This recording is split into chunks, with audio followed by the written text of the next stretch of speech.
Si certaines de tes formations ne se sont pas déroulées exactement comme tu y avais réfléchi, c'est peut-être à cause du triangle de Karpman.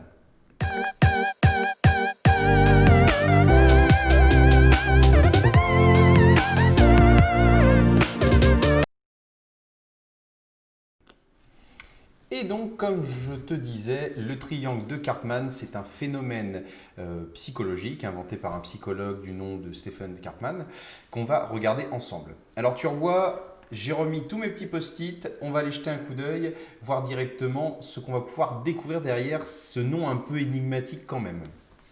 Alors, hop là, les méthodes. Et là, cette fois, on va voir une méthode qui n'est pas spécialement bonne. Le triangle de Karpman, c'est quand même un modèle psychologique, ou en tout cas une proposition de modèle psychologique, qui est quand même pas très bienveillante. Donc nous, ce qu'on va voir, c'est comment essayer de trouver des solutions pour que ce triangle ne se répercute plus, ou en tout cas le moins possible. Alors, le triangle de Karpman, le voilà. On va se rendre compte qu'il y a trois positions qui occupent chacun des trois sommets. Une des positions la plus connue et la plus logique, ça va être celle du bourreau. Alors, vous pourrez regarder sur Internet, il y a beaucoup de personnes qui parlent du triangle de Karpman bien mieux que moi d'ailleurs. À la place du bourreau, certaines personnes vont parler de persécuteur. Le bourreau va avoir un rôle un petit peu compliqué à gérer en formation. C'est celui qui va être un peu agressif, un petit peu dans la contradiction en règle générale. On va se rendre compte de ça dans ce qu'on verra peut-être par la suite, les typologies d'apprenants. Alors s'il y a un bourreau, c'est qu'il y aura forcément une victime. Le bourreau ne va pas persécuter, si vous voulez, une situation, la société ou quoi que ce soit. Ça ne nous intéresse pas vraiment dans nos problèmes de formateurs. Ce qui vraiment va nous déranger, c'est quand il va s'attaquer à un autre apprenant ou peut-être même à vous. Mais bon, dans ce cas-là, vous allez reprendre le lead assez vite. Donc si on a un bourreau, une victime, vous, dans tout ça, vous intervenez où ? Et dans le modèle proposé par Karpman, en règle générale, vous intervenez à la fin et vous êtes le sauveur. Alors, vous allez peut-être me dire, mais être sauveur, c'est ça, moi, mon boulot de formateur, c'est quelque chose de positif. Pas du tout. Pas du tout, parce qu'en fait, ce qui devient très intéressant sur ce triangle de Karpman, c'est que quand les rôles sont définis, donc ça peut être plusieurs personnes, il peut y avoir plusieurs victimes, il peut y avoir plusieurs persécuteurs.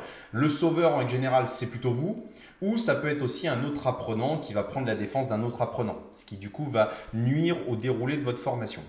En tout cas, ce qui est certain, c'est qu'on va se rendre compte que c'est un modèle psychologique qui après va tourner un peu comme les chaises musicales. C'est-à-dire que celui qui a été sauveur, prenons l'exemple du formateur, peut très bien à un moment donné se faire victimiser à une pause, c'est-à-dire que les apprenants entre eux pourraient très bien dire oh, t'as vu le formateur, il est pénible, hein. Et hop, vous passez de sauveur à victime. Et donc à ce moment-là, un autre apprenant arrivera et dira non, je ne suis pas d'accord avec toi, ce formateur il est génial. Et hop, la victime devient sauveur. C'est aussi quelque chose qu'on peut découvrir dans la vie de tous les jours. On n'est pas obligé forcément de parler de formation. C'est un modèle psychologique qui se présente aussi souvent avec les déménagements. C'est-à-dire que dans le déménagement, on a un peu cette espèce d'équivalent où on se dit si je fais ton déménagement, tu viendras faire le mien. Comme si c'était un prêté pour un rendu. Et si votre pote ne vient pas faire votre déménagement parce que lui, il était au rez-de-chaussée et vous êtes au 5e étage sans ascenseur, d'un coup d'un seul, votre sauveur va devenir votre bourreau. Et vous allez passer du côté victime en vous disant oh, il ne fait pas mon déménagement. Donc voilà, la proposition est la suivante, c'est qu'il faut essayer de faire en sorte que ce modèle ne se mette pas en place. Et s'il se met en place, moi je vais vous proposer des solutions pour le démanteler très vite. Alors déjà, il faut se rendre compte d'une chose, c'est que le bourreau n'existe que s'il y a une victime. Il est tout à fait probable que vous ayez un bourreau, un persécuteur, qui dise ah oui mais non mais il ne faut pas faire comme ça. Et si l'apprenant ne réagit pas, le second, il ne va pas en statut de victime, et s'il ne va pas en statut de victime, vous allez vous rendre compte que votre bourreau, alors attention au mot que j'emploie forcément, c'est à prendre avec des pincettes, de lui-même arrêtera. C'est un profil d'apprenant qui existe ça. Ensuite, le rôle de la victime. Il faut bien comprendre que la victime, et c'est un des trucs les plus fous, la victime n'existe que s'il y a un sauveur. C'est-à-dire qu'il y a beaucoup de victimes qui oh bah non, faut pas faire comme ça, ou oh, je suis pas d'accord avec ce que tu dis. Bon, votre stagiaire, il regarde, d'un coup il fait ah, ouais, bon, d'accord. Et en fait, c'est vous qui allez y mettre de l'importance en disant ah non, je suis pas d'accord avec ce que tu viens de dire, chacun a le droit d'avoir son opinion, hein. Regarde, moi je vais t'aider, hein. Vous avez pensé bien faire sur le coup, et en fait non, vous avez même fait qu'aggraver la situation parce que vous avez mis en lumière une situation qui n'existait pas forcément avant. On n'est jamais dans la tête de la supposée victime. Elle ne devient victime qu'à partir du moment où on le dit officiellement haut et fort.